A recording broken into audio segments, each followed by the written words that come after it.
사도행전 10장 34절부터 43절입니다.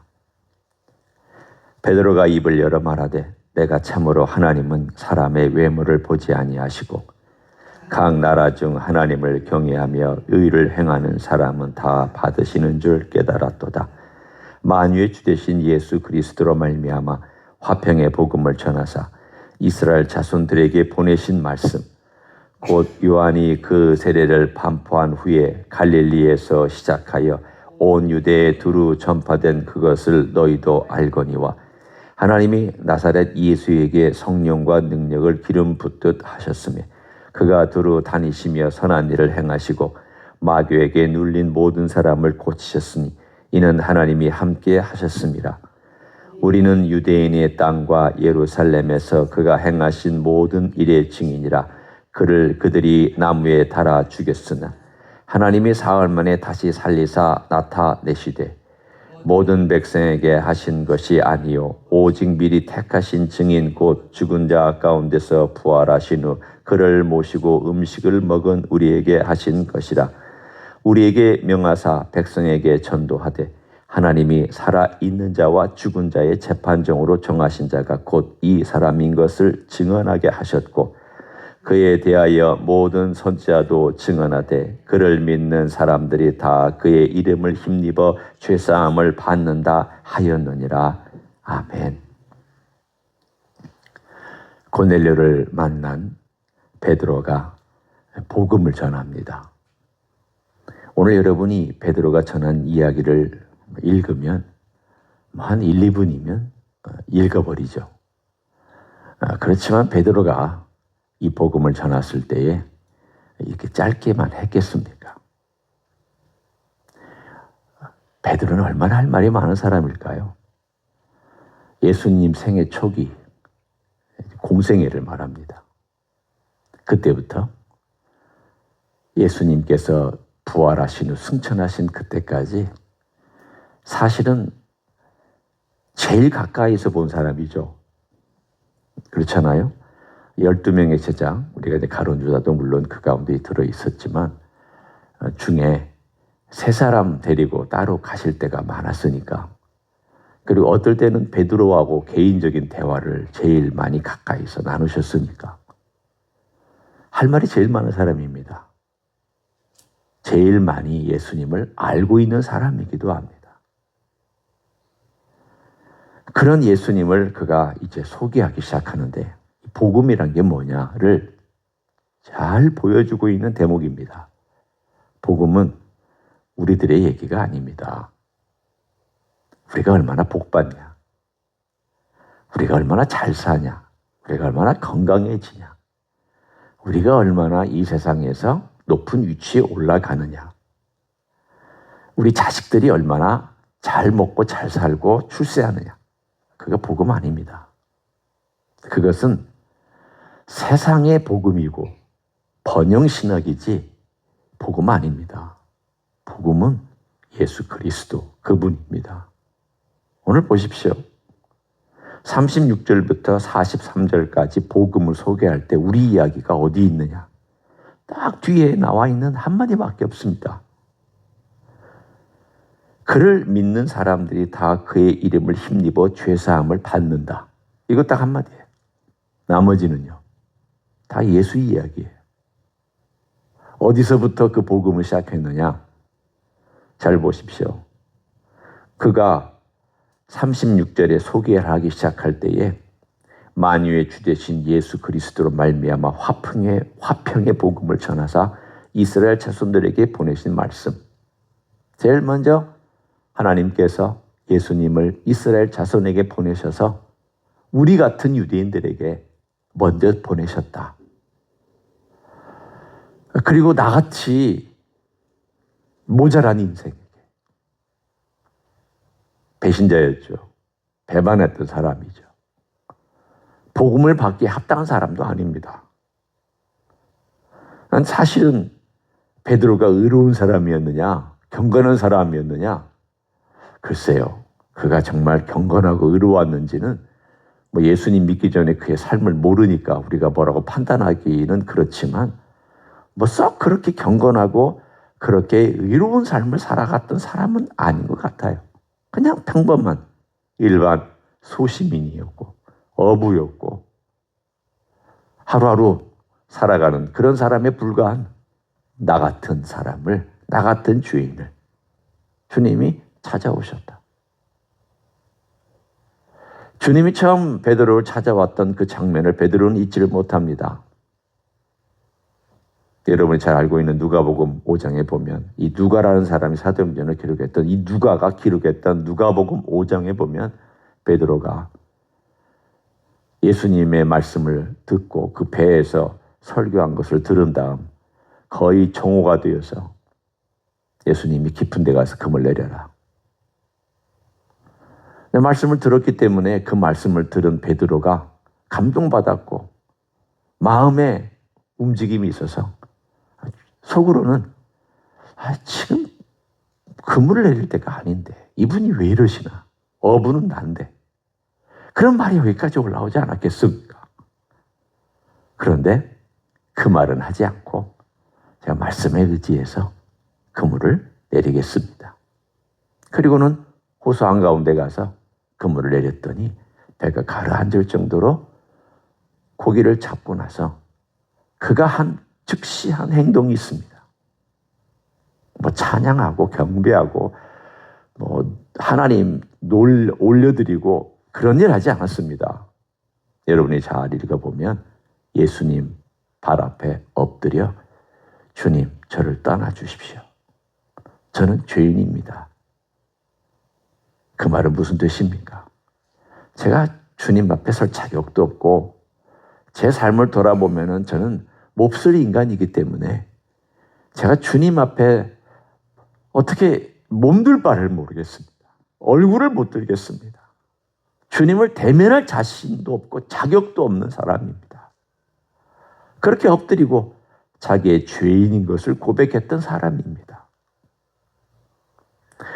그래 지금 그가 설교를 할 때에 그가 예수님 만났던 그 첫 장면, 물론 예수님께서 그 전에 자기 집에 와서 자기 장모님을 고쳐주신 것도 경험했던 사람이지만 자기를 부르신 그 순간부터, 자기를 제자 삼으신 그 순간부터, 자기를 증인으로서 불러주셨던, 그때는 제자가 뭔지도 몰랐고 증인이 뭔지도 몰랐고 따라다니는 것이 뭔지도 몰랐던 때 주님께서 사람 낚는 어부로 불러주셨던 바로 그때부터 그는 예수님을 소개하기 시작을 했습니다.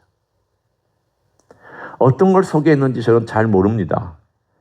아마도 그가 고넬료가 들으면 합당한 여러 가지 에피소드들을 이렇게 골라서 예수님이 이런 분이었다.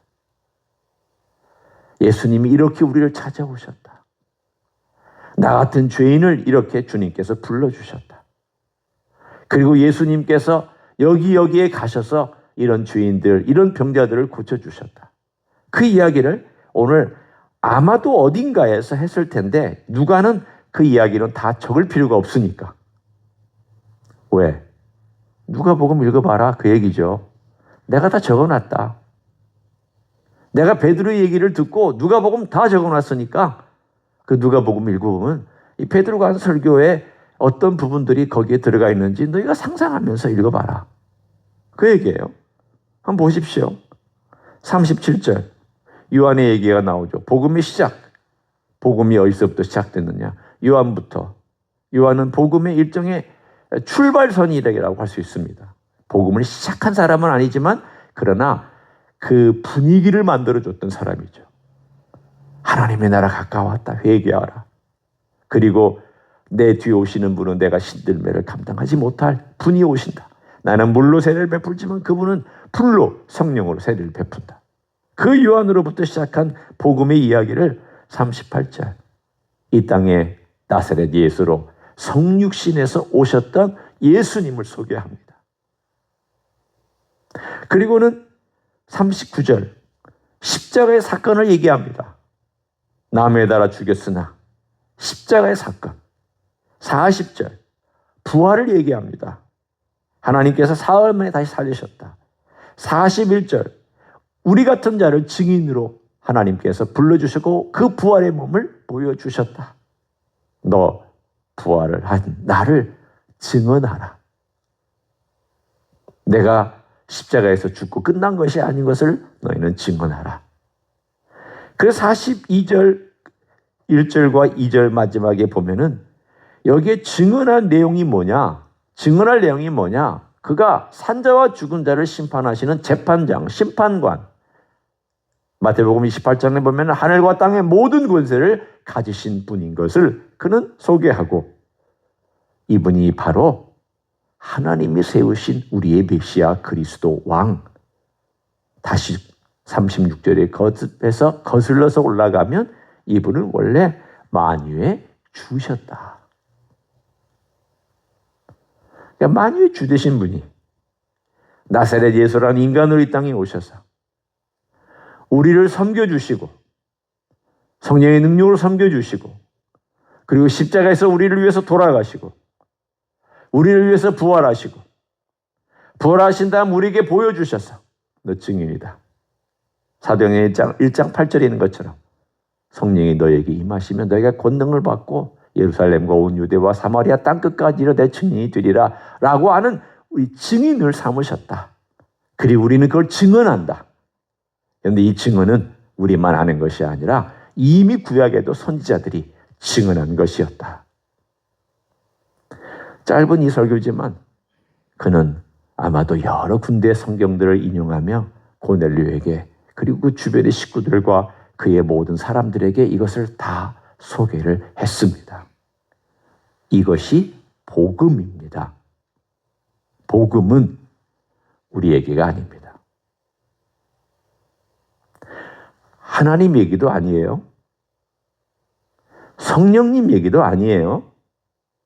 복음은 예수님 얘기예요.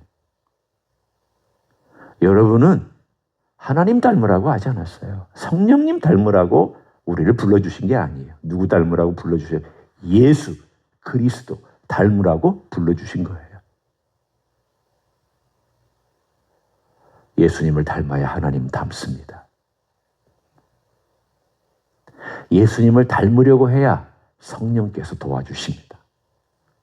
모든 것은 다 예수님께 초점이 맞춰져 있습니다. 하나님이 예수님을 왜 보내셨느냐? 내 아들이야.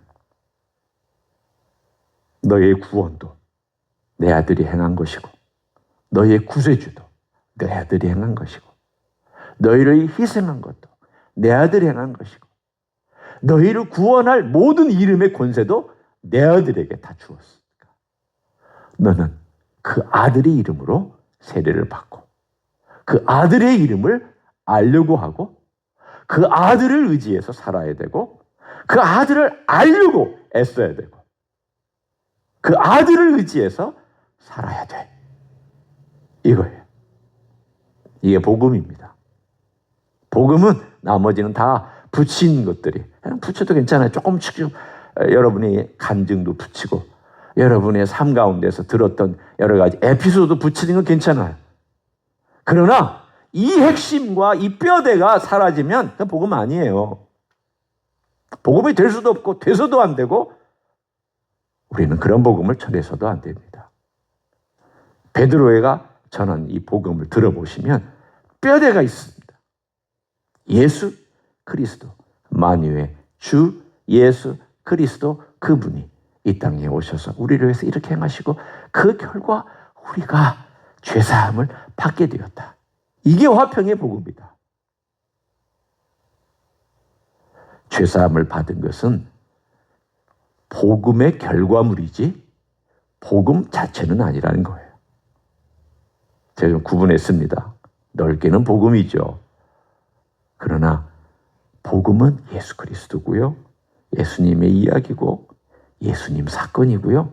이 복음으로 말미암아 어떤 좋은 결과가 열매가 맺히게 되었느냐? 죄사함 받고 그것 때문에 화평을 얻고 우리와 하나님 아버지와의 관계가 회복되고, 그리고는 오늘 여기 나온 것처럼 로마인이나 유대인이나 이제는 차별이 없어진 거예요.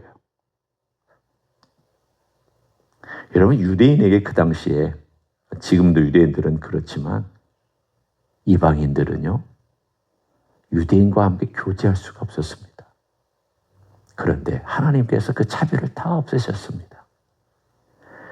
심지어는 뭐라고 얘기했냐면 베드로도 자기 입술로 이렇게 28절에 얘기하고 있습니다. 우리가 읽지 아니하였지만 제가 잠깐 읽어드릴게요. 그 당시에 어땠는지 이르되 유대인으로서 이방인과 교제하며 가까이 하는 것이 위법인 줄을 너희도 알거니와. 위법. 그만큼 어려웠다는 뜻이에요. 이 한계를 벗어나기가 참 어려웠습니다. 얼마나 어려웠느냐면 여러분이 백인 되는 것만큼 어렵고 백인이 흑인 되는 것만큼 어려워. 그 피부 색깔을 바꾸는 것보다 어려운 게 뭐냐면 유대인과 이방인이 교제하는 거예요. 그래서 성전에도요, 다 층을 뒀잖아요. 이방인의 뜰. 이방인은 거기까지만 갈 수 있고, 그 다음에 유대인 여자들 갈 수 있는 데가 있고, 유대인 남자가 갈 수 있는 데가 있고, 제사장이 가는 데가 있고, 대제사장이 1년에 한 번 가는 데가 있고, 몇 개, 단계가 몇 개입니까?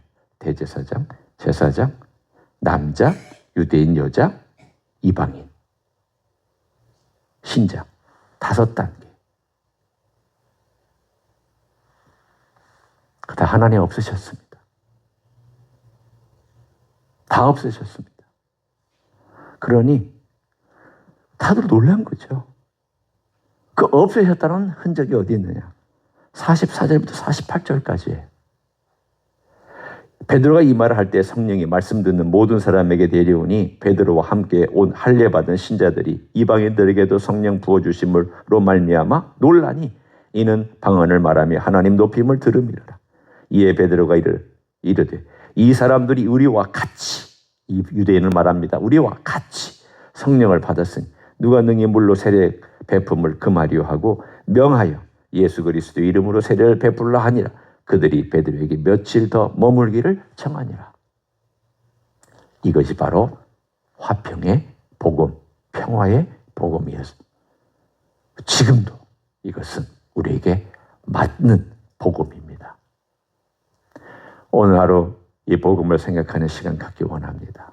저도, 여러분도 복음의 핵심 예수 그리스도, 이 복음으로 말미암아 우리에게 주신 이 놀라운 특권과 이 복음 예수 그리스도로 말미암아 내게 가진 하나님과 언제든지 만날 수 있는 성령에서 내 안에 머물고 계시는 이 특권이 이렇게 그 당시에는 어려웠던 것이었구나.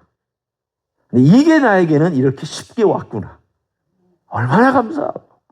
이 뛰어넘어야 될 것들을 미리 뛰어넘어주고 나는 이렇게 쉽게 받았으니 얼마나 감사하냐. 쉽게 왔다고 모든 것이 쉽게 이루어졌던 건 아닙니다.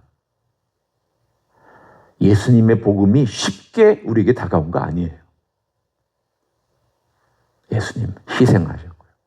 사도들 핍박받고 순교했고요. 우리의 선배들 고통당했고 그 결과로 우리는 이렇게 복음을 받아들여서 여러분이 미국 땅에서 그래도 평화롭게 살고 계시잖아요. 은혜죠. 얼마나 복된 은혜입니까? 그런 놀라운 복음을 오늘도 여러분이 마음껏 자랑하시고 그 복음 안에 살아가시는 여러분 되시길 예수님의 이름으로 간절히 축원합니다. 기도하겠습니다. 고맙습니다. 예수님. 죄인인 베드로를 찾아주셨습니다. 별 볼 일 없던 인생이었고 고기 잡는 어부였고 평범한 가정을 가졌던 아비였고 남편이었고 남들이 볼 때는 그냥 2등, 3등 시민이었던 사람을 주님은 사람을 낚는 어부로 부활의 증인으로 그리고 죽을 때까지 순교할 때까지 예수 그리스도를 자랑하고 선포하도록 찾아주셨고 만나주셨고 삼아주셨던 걸 믿고 감사를 드립니다. 우리도 주님께서 찾아주셨습니다. 우리를 만나주셨습니다. 우리가 주인 되었을 때 그리스도께서 우리를 위해 죽으사 우리를 위하여 행하신 놀라운 일로 말미암아 죄 씻음 받고 용서받고 하나님 백성 되게 하신 것 감사드립니다. 오늘도 그 복음 예수 그리스도를 알고 배우고 생각하고 그 가운데 머물고 집중하고 생각하면서 묵상하고 우리 주님을 따라갈 수 있는 하나님의 종들이 되게 하여 주시옵소서. 이제는 우리 구주 예수 그리스도의 은혜와 하나님 아버지의 극진하신 사랑과 성령 하나님 교통하심의 역사가 복음이신 우리 주 예수 그리스도를 더 알고 더 가까이 하고 더 묵상하고 더 많이 가까이 따르기를 소원하는 이 자리에 참여한 모든 종들 위에와 주임지 히스교회 위에와 이민교회들과 한국교회들과 선교사님들 위에 이제로부터 영원히 함께 하실지어다. 아멘.